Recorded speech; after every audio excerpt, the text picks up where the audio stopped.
మెదక్ జిల్లా మనోహరాబాద్ మండలం కుచారం గ్రామంలో రాజకీయ వేట రాజుకుంది. గ్రామంలోని పల్లె ప్రకృతి వనం విషయంలో బీఆర్ఎస్ నాయకులు ఉద్దేశపూర్వకంగా తప్పుడు ప్రచారం చేస్తున్నారని గ్రామ సర్పంచ్ రాజనాల చిత్రరఘు మండిపడ్డారు. కాంగ్రెస్ ప్రభుత్వంపై బురద జల్లేందుకు ఇలాంటి అసత్య ఆరోపణలు చేస్తున్నారని ఆమె ధ్వజమెత్తారు. కుచారంలో అసలేం జరుగుతోంది, సర్పంచ్ మీడియా ముందు ఏం చెప్పారో చూద్దాం. కుచారం గ్రామ సర్పంచ్ రాజనాల చిత్రరఘు ఈ రోజు మీడియా సమావేశం నిర్వహించి ప్రతిపక్ష నాయకుల విమర్శలను తిప్పుకొట్టారు. గ్రామంలోని పల్లె ప్రకృతి వనం నిర్వహణ మరియు ఇతర అభివృద్ధి పనులపై బీఆర్ఎస్ నాయకులు కావాలనే అవాస్తవాలను ప్రచారం చేస్తున్నారని సర్పంచ్ పేర్కొన్నారు. రాష్ట్రంలో అధికారంలో ఉన్న కాంగ్రెస్ ప్రభుత్వంపై ప్రజల్లో చులకన భావం కలిగించేలా లేని సమస్యలు ఉన్నట్లుగా చిత్రీకరిస్తున్నారని ఆమె ఆరోపించారు.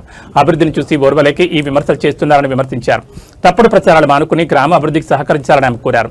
ప్రజలకు వాస్తవాలు తెలుసని, ఇలాంటి రాజకీయం కుచారంలో సాగదని స్పష్టం చేశారు.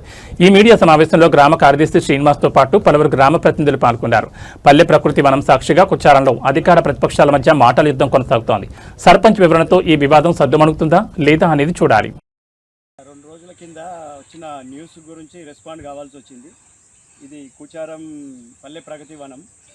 మేము కొత్తగా గెలిచిన పాలక వర్గం, కొత్తగా గెలిచిన సర్పంచ్ రాజనల్ల చిత్రరఘు గారు, మా సెక్రటరీ శ్రీనివాస్ సార్ గారు కూడా కుచారంకి వచ్చి గత ఏడాదిన్నర అవుతుంది. ఈయన వచ్చినప్పటి నుంచి కూడా మేము ఒక 4 months అవుతుంది గెలిచి.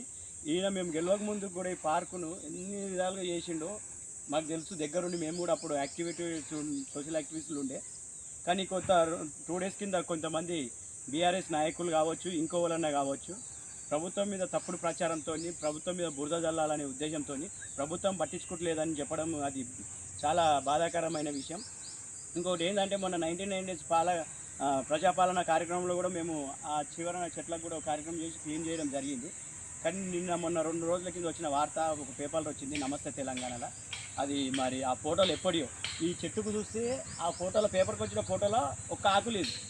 ఇవి రాత్రి పెట్టిన ఆకులు అయితే కావు. ఈ దగ్గర 20 రోజులు 30 రోజులు ఉంటేనే ఆకు ఆ విధంగా సైజు వస్తుంది. మేము దగ్గర రోజు 10-15 మందిని పెట్టి రోజు ఒక 20 రోజుల నుంచి వర్క్ చేపిస్తున్నాము. ఆయన ఏంటంటుండంటే చెప్పిన వ్యక్తి ఎవరో, పేపర్ స్టేట్మెంట్ ఇచ్చిన వ్యక్తి పట్టించుకోవడం లేదు అని. మేము వచ్చినాక నేచర్ ఐకాన్ టీం వాళ్ళు ఫుల్ సపోర్ట్ ఉంది. వాళ్ళు కూడా మాకు ఒక స్టేట్మెంట్, దీని మ్యాప్ కూడా ఇచ్చారు. ఈ విధంగా చేయాలి, డెవలప్ చేయాలని నేచర్ ఐకాన్ వాళ్ళు చెప్పారు. వాళ్ళ మ్యాప్ కూడా మా సెక్రటరీ సార్ గారికి ఇచ్చినాము. సెక్రటరీ సార్ గారు కూడా రెడీ ఉండు. కొంతమంది జీపీ ఫండ్ కాకుండా కొంచెం దాతలను కూడా అడుగుతున్నాం, దాతల సహకారంతో. ఇప్పుడైతే మేమున్న వరకు జీపీ ఫండ్తోనూ అది వర్కర్స్తో పని చేపిస్తున్నాము.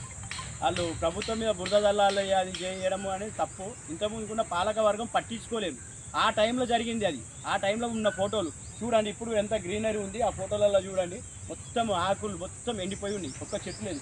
అది చూడండి అన్న, అదంతా చూస్తే కూడా మీకు మొత్తం చెట్లు ఎంత గ్రీనరీ ఉన్నాయి, ఎంత మంచిగా అంటే అంత మంచిగా ఉంది. మాకు చాలా ఉద్యానవనం ఇది. ఇట్లాంటిది అట్లా తప్పుడు ప్రచారం చేయకుండా ఇంకోటి కూడా మీడియా సోదరులకు, అన్నలకు అందరికీ నేను చాలా రెస్పెక్ట్ ఇస్తాను. అన్న మీ దృష్టికి ఏదైనా ఫోటోలు కూడా ఎవరైనా పంపిస్తే అది వాస్తవం అవాస్తవం చూసి కొంచెం పేపర్ రాయండి అన్న. మీ ద్వారానే ఇంకా ఏంటంటే మీ సమాజం ఇంకా భయపడుతుందంటే ఈ పత్రికా విలేకరులతోని. అరే ఏదైనా తప్పు చేస్తే అరే పేపర్లు వస్తుంది, తప్పు చేస్తే వార్త రాస్తారు అనే భయానికి ఇంకా సమాజంలో కొంచెం భయభ్రాంతులు ఉంది అంటే మీ పేపర్ మీడియాతోనైనా. అందుకే మీ పేపర్ వాళ్ళకు కూడా కృతజ్ఞతలు చెప్తున్నా. ఒకటి ఏంటంటే పంపించేది నేనైనా సరే ఇంకోవాలని వార్త చెప్తే అది వాస్తవం అవాస్తవం అని చూసి రాయండి అన్న. ప్రభుత్వం చేసేది 100%కి 100కు మంచిగా చేస్తుంది నా దృష్టిలో. నేను పార్టీలకు వ్యక్తిగతమన్నా, ఏ పార్టీ అనేది నాకు ఇంపార్టెంట్ కాదు. నేను సేవ చేయనీకి వచ్చిన, నాకు అన్ని పార్టీలు సమానమే. ఇవాళ మొన్నదాకా బీఆర్ఎస్లు ఉన్నాయి, ఇప్పుడు కాంగ్రెస్లు ఉన్నారు, రేపు ఇంకెన్లు ఉంటామో తెలియదు. నాకు మెయిన్ పార్టీలకు అతీతంగా పనిచేస్తా. కానీ ఇప్పుడున్న ప్రభుత్వం కూడా పని చేస్తుంది. దాని మీద బురద చల్లే ప్రయత్నం చేయకండి. ఆ వాస్తవాలు చెప్పండి, అవాస్తవాలు అనేది తప్పు. ఇది చాలా బాధాకరమైన విషయం అన్న. ఈ సభాముఖంగా తెలియజేసింది ఏంటంటే దాని మీద రెస్పాండ్ కావాల్సి వచ్చింది. Okay, thank you.